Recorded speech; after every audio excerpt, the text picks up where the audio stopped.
Well, good morning. Welcome to Daily Videos with me, Pastor Michelle. Today is Sunday, and let's get right into it, shall we? Let's start with a centering prayer. Our Father who art in heaven, hallowed be thy name. Thy kingdom come, thy will be done on earth as it is in heaven. And give us this day our daily bread, and forgive us our debts as we forgive our debtors. And lead us not into temptation, but deliver us from evil. For thine is the kingdom, and the power, and the glory forever. Amen.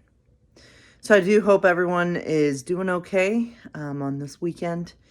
And just know that, I don't know, I keep saying we're going to get through this, and we will. Sometimes it's harder to see that some days. But I do hope everyone's doing okay. Let's start with a little bit of Hunger Games, shall we? All right, so let's see what's happening with Katniss. I'm at the table now, my fingers closing over the tiny orange backpack. My hand slips between the straps and I yank it up on my arm. It's really too small to fit on any other part of my anatomy, and I'm turning to fire again when the second knife catches me in the forehead. It slices above my right eyebrow, opening a gash that sends a gush running down my face, blinding my eye, filling my mouth with the sharp metallic taste of my own blood. I stagger backward, but still manage to send my readied arrow in the general direction of my assailant. I know as it leaves my hands it will miss, and then Clove slams into me, knocking me flat on my back, pitting my shoulders to the ground with her knees. This is it, I think, and I hope for Prem's sake it will be fast. But Clove means to savor the moment, even feels she has time. No doubt Cato is somewhere nearby guarding her, waiting for Thresh and possibly Peeta. Where's your boyfriend, District 12? Still hanging on? Well, as long as we're talking, I'm alive. He's out there now, hunting Cato. I snarl at her. Then I scream at the top of my lungs, Peeta! Clove jams her fist into my windpipe, very effectively cutting off my voice, but her head's whipping from side to side. I know for a moment she's at least considering I'm telling the truth. Since no Peeta appears to save me, she turns back to me. Liar, she says with a grin. He's nearly dead. Cato knows where he cut him. You've probably got him strapped up in some tree while you try to keep his heart going. What's in the pretty little backpack? That medicine for Loverboy? Too bad he'll never get it. Clove opens her jacket. It's lined with an impressive array of knives. She carefully selects an almost dainty-looking number with a cruel curved blade. I promised Cato if he'd let me have you, I'd give the audience a good show. I'm struggling now in an effort to unseat her, but it's no use. She's too heavy and her lock on me too tight. Forget it, District 12. We're going to kill you, just like we did your pathetic little ally. What was her name? The one who hopped around in the trees? Rue?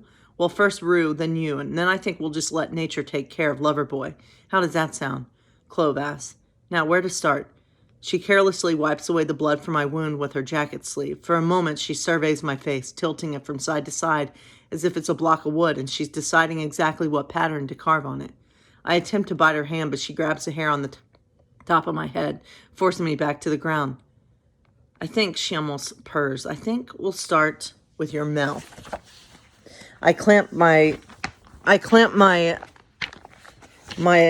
teeth together as she teasingly traces the outline of my lips with the tip of the blade. Oh, mama.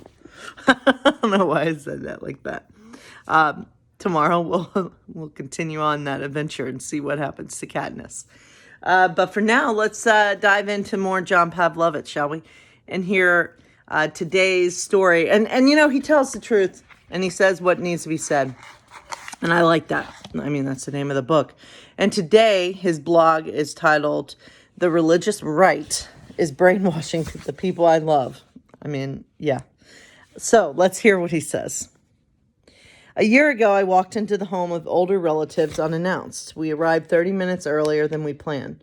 But they were expecting us at lunchtime that day, so we knocked and walked in. The small TV on the kitchen counter was playing Fox News.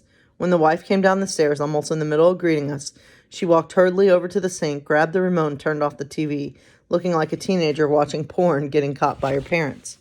Suddenly, everything made sense, all the dots connected. During the last couple of years, I had noticed the couple changing, but couldn't quite put my finger on it. They become more and more outspoken on things like immigration and women's reproductive rights and police shootings, surprising me with the intolerance and cruelty of the off-the-cuff comments that seemed out of character of them. I questioned whether or not I was just being overly sensitive or projecting my fears onto them. But after the surprise peek into their viewing habits, it was clear they were just following the script.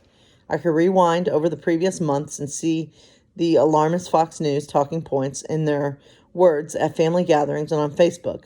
Open borders, letting in floods of rapists, baby-killing Democrats coming to take their guns, Muslim terrorists lurking everywhere, violent black men threatening police at traffic stops. And looking back, I could see that just as they found Fox News, they began to lose their religion.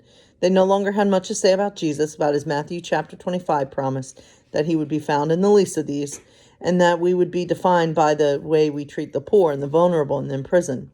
They weren't interested in talking about the way he fed a hillside multitude of thousands, not because they earned it or deserved it, but because he was compassionate and they were hungry. They now just expressed disdain for lazy people wanting handouts. They never referenced the fact that while he was a newborn, Jesus' family fled to Egypt in desperation to escape politically ordered genocide. Instead, they preached about law-breaking families not doing it the right way. They abandoned any reference to Jesus' words about kindness or generosity or welcoming strangers or sharing what you had with those who had less. Instead, they slowly but quite clearly adopted a bastardized, angry America First, gun-loving, immigrant-hating, racist white religion that has become the Republican God.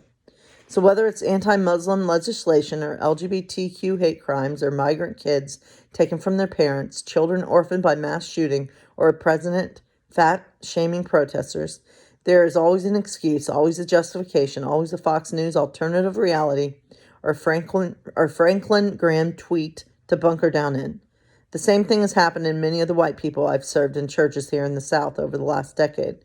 Their social media feeds are increasingly littered with Breitbart fictional pieces about Hillary eating children and wild conspiracy theories about LGBTQ children or people converting their children. The change in them has been stunning in its velocity and stomach turning in its depths. And the worst part is that I can't reach them anymore. Before Fox News, Franklin Graham, and MAGA propaganda, I can meet them in the common ground of our shared faith in Jesus. And in the clarity of objective truth, they no longer have use nor tolerance for such things. The Sermon on the Mount, Jesus' countercultural, counterintuitive manifesto of humility and gentleness and love, has been replaced by venomous, incendiary Sean Hannity propaganda. The barrier-breaking, table-expanding hospitality of Christ is morphed into sneering Trump rally rant rhetoric about violent illegals and foreign predators and build that wall refrains. These people used to know better. They were good-hearted, generous people who wanted to emulate Jesus. They used to flatly reject bigotry and defend vulnerable communities, and they were people I could count on for rational, level-headed decency. They once instantly recognized men like Donald Trump as the antithesis of Jesus. But this is what happens when decent, intelligent people become radicalized. They get polluted by the things they watch and the sermons they sit through and the nonsense they read. Then they surround themselves with an echo chamber made of equally deluded, equally frightened people until one day they are the religious extremists that they always used to warn about. I love my relatives, my former church members, my high school friends, and my neighbors, but I grieve what happened to them.